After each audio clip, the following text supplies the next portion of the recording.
기쁘고 복된 성탄절에 우리 주님께 예배하기 위해서 이 자리에 나와주신 우리 사랑하는 로고스 가족 여러분 한 분 한 분을 우리 주 예수 그리스도의 이름으로 환영하고 축복합니다. 네, 성탄절에 우리가 꼭 하는 인사가 있죠. 무슨 인사하죠, 우리? 네, 메리 크리스마스. 네, 제가 아까 들어오실 때마다 이렇게 집사님들께 제가 메리 크리스마스 인사했는데요. 우리 서로 간에 서로 얼굴 보시면서 메리 크리스마스로 인사하셨으면 좋겠습니다. 네, 메리 크리스마스. 네, 메리 크리스마스입니다. 메리 크리스마스입니다. 네, 기쁜 성탄절을 맞아서 이사야서 63장 7절에서 9절을 본문으로 함께 은혜를 나누고자 합니다. 네, 여러분은 우리 기독교가 말하는 하나님이 다른 종교에서 말하는 다른 신들과 다른 점이 뭐라고 생각하세요? 네, 성탄절의 의미를 묵상할 때 우리 기독교와 다른 종교의 차이가 확연하게 드러납니다. 네, 많은 종교에서 그들의 신들에 대해 말하죠. 네, 각기 다르게 말하죠. 그들의 말을 빌리면 그 신들 역시 세상을 만드는 데 일조했고 그 신들의 이름을 부르는 사람들을 돕기도 하고 구원하기도 합니다. 그런데 하나님께서 우리를 구원하시는 방식은요. 기독교의 하나님이 우리를 구원하시는 방식은 그들이 말하는 다른 종교에서 말하는 그들의 신들이 사람들을 구원하는 방식과는 완전히 다릅니다. 네, 그것을 오늘 본문 이사야서 63장 7절에서 9절이 가르쳐 줍니다. 네, 본문을 한 절 한 절 읽어 나가면서 지금 제가 드린 말씀의 의미를 함께 생각해 보도록 하겠습니다. 네, 오늘 본문을 우리가 방금 전에 개역 개정으로 읽었잖아요. 근데 새 번역으로 읽으면요 더 우리 마음에 잘 와닿게 번역이 되어 있더라고요. 네, 그래서 오늘은 제가 설교 중에는 새 번역 성경 번역으로 제가 오늘 본문을 읽어드리도록 하겠습니다. 네, 방금 전에 개역 개정으로 읽었지만 이제 새벽 새 번역은 63장 이사야서 63장 7절은 이렇게 말씀합니다. 나는 주님께서 베풀어 주신 변함없는 사랑을 말하고 주님께서 우리에게 하여 주신 일로 주님을 찬양하였습니다. 주님께서 우리 모두에게 베푸신 은혜, 그의 긍휼과 그의 풍성한 자비를 따라 이스라엘 집에 베푸신 크신 은총을 내가 전하렵니다. 네, 지금 이사야서는 하나님께서 베풀어 주신 변함없는 사랑에 대해서 말하고 있습니다. 그리고 주님께서 하여 주신 일로 인하여서 주님을 찬양합니다. 또 주님께서 이스라엘에 베푸신 은혜와 은총을 전하고 있습니다. 2022년 한 해 동안 우리 하나님께서 우리에게도 동일한 은혜와 은총을 베풀어 주셨음을 여러분은 인정하십니까? 우리에게 어려움도 많았지만 우리 하나님께서는 변함없는 사랑을 우리에게 한결같이 베풀어 주셨습니다. 2022년의 마지막 주일인 오늘 그 사실을 생각함으로 인해서 여러분의 입술에 하나님을 향한 감사와 찬양이 가득하기를 축원합니다. 주님께서 이르시기를 그들은 나의 백성이며 그들은 나를 속이지 않는 자녀들이다 하셨습니다. 그런 다음에 그들의 구원자가 되어주셨습니다. 하나님께서는 우리가 하나님 앞에 정직하고 진실된 모습으로 설 때 우리의 구원자가 되어주십니다. 그것을 믿고 늘 하나님 앞에 정직하고 진실된 모습으로 하나님 앞에 서시는 여러분 되시기를 축원합니다. 주님께서는 그들이 고난을 받을 때에 주님께서도 친히 고난을 받으셨습니다. 천사를 보내셔서 그들을 구하게 하시지 않고 주님께서 친히 그들을 구해 주셨습니다. 사랑과 긍휼로 그들을 구하여 주시고 옛적 오랜 세월 동안 그들을 지켜들고 안아 주셨습니다. 네, 바로 이 말씀이 여타 다른 종교들에서 이야기하는 다른 신들이 사람들을 대하는 방식과 우리 하나님께서 우리를 대하시는 방식의 분명한 차이를 우리에게 가르쳐 줍니다. 다른 종교들에서도 전능한 신을 이야기하죠. 전능자, 신은 전능자죠. 그러나 그들이 말하는 전능한 신은요, 우리 인간과 멀찍이 떨어져 있습니다. 그들의 신은 우매한 인간들을 깨우쳐주기 위해서 간혹은 신좌에서, 신의 자리에서 인간 세상으로 내려오기도 하지만 그들은 여전히 신으로서 인간 세상을 이따금 방문할 뿐이죠. 신계에서 인간계를 내려다보며 이따금씩 도움을 줄 뿐입니다. 그러나 우리가 믿는 하나님, 우리 기독교가 증거하는 하나님은 다릅니다. 어떻게 다른가요? 하나님께서는 당신께서 택하신 당신의 백성을 위해서 친히 고난을 받는 분이십니다. 단순히 천사들을 보내셔서 그들을 구하게 하시지 않고 주님께서 친히 그들을 구해 주셨습니다. 전능자가 우리를 위해서 친히 고난을 받으시는 것보다 더 큰 사랑과 긍휼을 베풀 수 있겠습니까? 우리 하나님께서는 그 사랑과 긍휼을 우리에게 베푸신 분이시고, 그리고 오늘도 우리에게 그 사랑과 긍휼을 변함없이 베푸시는 분입니다. 그 절정이 바로 예수님께서 아기로, 이 땅에 인간 아기로죠, 오신 사건입니다. 누가복음 2장은 아기 예수님의 탄생 이야기를 우리에게 아주 구체적으로 들려주는데요. 예수님께서 어디서 어떻게 태어나셨죠? 잘 아실 겁니다. 로마 황제 아우구스투스의 칙령을 따라서 예수님의 어머니 마리아가 만삭의 무거운 몸을 이끌고 고향 땅 유대 베들레헴으로 힘겹게 향합니다. 아마도 마리아는 그 여정 중에 출산하게 되리라고는 생각 못했을 겁니다. 그렇게 생각하고 떠났을 것 같지는 않죠. 그런데 갑자기 진통이 오는 겁니다. 병원이 있었을까요? 유대 땅 베들레헴에 병원이 있었을까요? 병원은 당연히 없고 여관에서라도 출산하고자 했을 겁니다. 그런데 여관은 찾는 여관마다 빈 방이 없어서 결국 여관 방에 들어가지 못하고, 여관의 방이 아니라 어디서 출산하죠? 마리아가 어디서 출산하죠? 네, 마구간에서 출산하게 됩니다.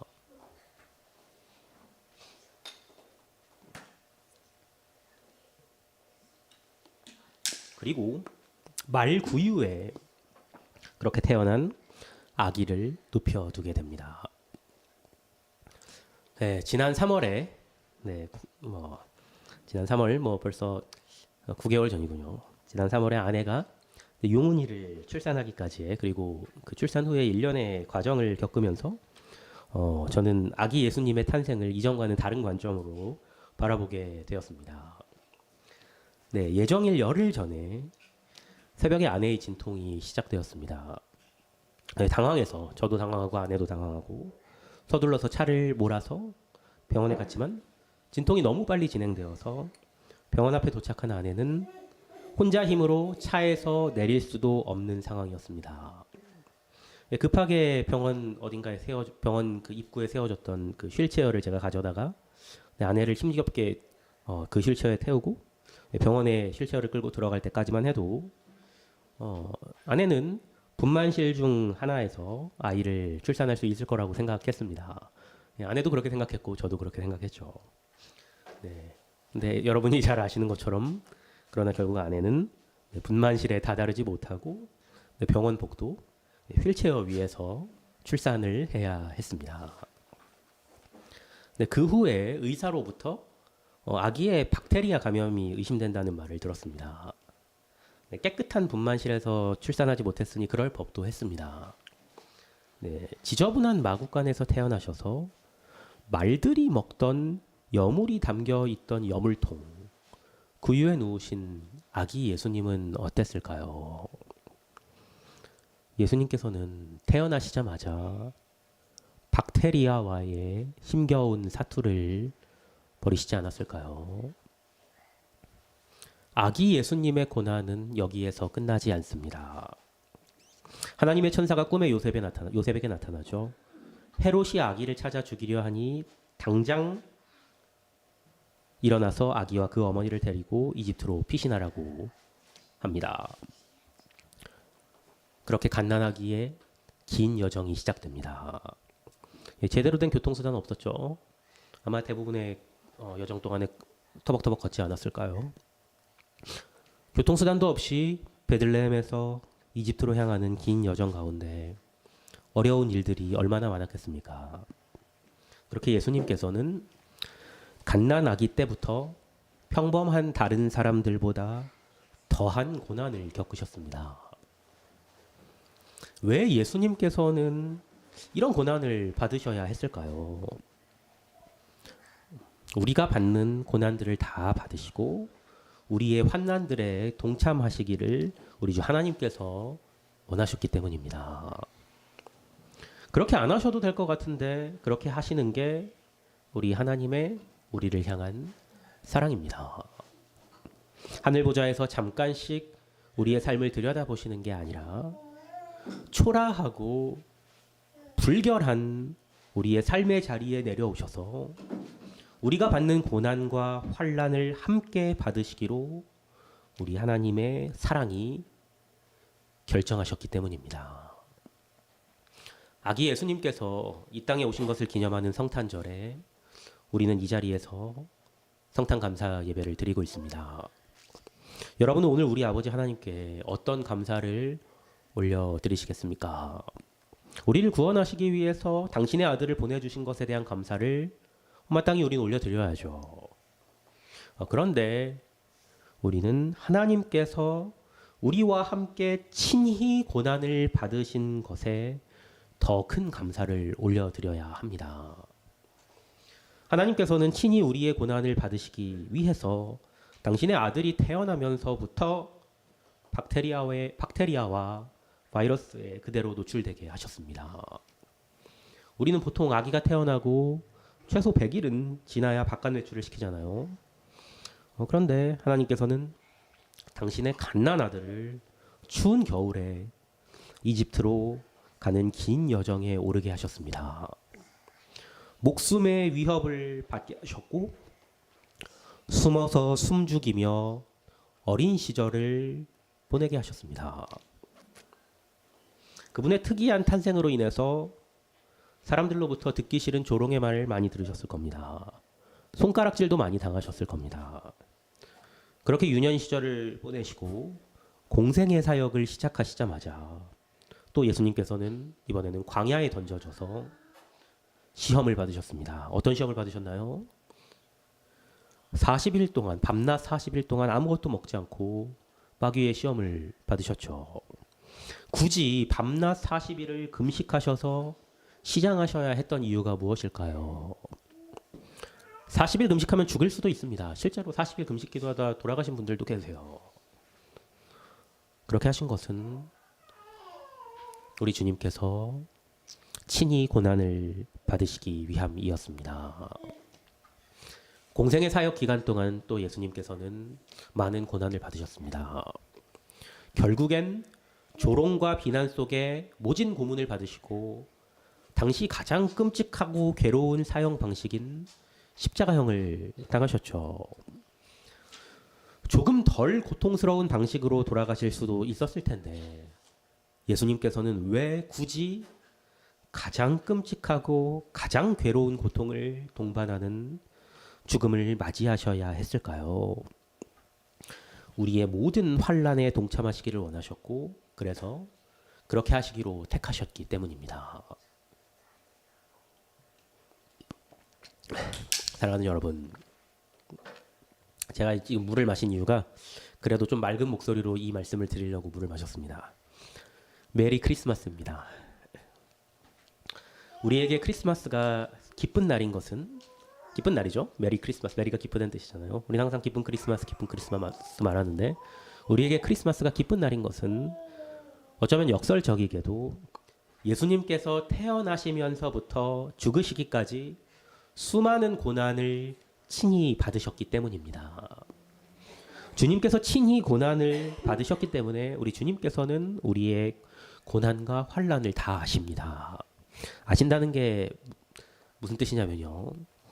단순히 이해하신다는 것이 아니라 그것을 우리와 함께 겪으며 느끼신다는 겁니다. 세균과 바이러스에 둘러싸여서 태어나셨기에 박테리아에 감염된 아기와 함께 아파하십니다. 아내와 아이들로부터 바이러스가 옮아와서인지 저는 이제 그냥 잘 이제 아내하고 애들은 이제 좀 고생을 많이 했지만 저는 이렇게 잘 넘어가나 싶었는데 네, 그랬으면 좋았을 텐데 그러지 못하고 지난 며칠 동안 제가 좀 많이 아팠습니다. 그런데 그분도 아파 보셨기 때문에 주님께서는 우리가 아플 때 그 아픔을 느끼시고 우리와 함께 아파하십니다. 이것이 우리가 믿는 하나님, 우리가 믿는 주님이 다른 종교에서 말하는 다른 신들과 너무나 확연하게 다른 점입니다. 오늘 예배 후에 이 자리에서 있을 사무총회에서 제가 말씀을 드리겠지만 내년도 우리 교회 표어를 사랑의 음성 따라 일어나 함께 걷는 교회로 정했습니다. 괜찮으시죠? 사랑의 음성 따라 일어나 함께 걷는 교회. 네, 아가서 2장 10절에서 사실 따왔는데요. 아가서 2장 10절이 노래하는 것처럼 우리 주님께서는 우리에게 말씀하여 이르시기를 나의 사랑 내 어여쁜 자야 일어나서 함께 가자 이렇게 하십니다. 단순히 우리에게 천사를 보내셔서 도우시는 게 아니라 친히 우리의 삶의 자리에 찾아오셔서 우리와 함께 걸으십니다. 그 과정에서 우리가 겪는 모든 고난을 우리와 함께 받으시고 우리가 겪는 모든 환난에 동참하십니다. 성탄절 아기 예수께서 말구유에 누이심으로써 하나님께서는 그 놀라운 사랑에 결연한 의지를 표명하셨습니다. 그리고 그분께서 우리 죄를 위해 친히 죽으심으로 그 사랑을 확증하셨습니다. 주님께서 베풀어 주신 이 사랑을 말하고 주님께서 우리와 함께 친히 고난을 받으심으로 인해서 우리 주님께 감사와 찬양을 올려드리는 것, 그리고 주님께서 우리 모두에게 베푸신 은혜, 그의 긍휼과 그의 풍성한 자비를 따라서 우리에게 베푸신 크신 은총을 전하는 것이 우리의 사명이 되어야 할 것입니다. 특별히 성탄절은 연약한 아기의 모습으로 고난과 환난을 당하신 우리 주님을 생각하며 소리 높여 이것을 노래하는 날이어야 합니다. 올해 성탄절은 저와 여러분 모두가 그렇게 함께 소리를 높여서 우리 주님께 찬양과 감사를 올려드릴 수 있었으면 좋겠습니다. 그것이 우리의 크리스마스를 진정한 메리 크리스마스로 만들어줄 것입니다. 기도하겠습니다.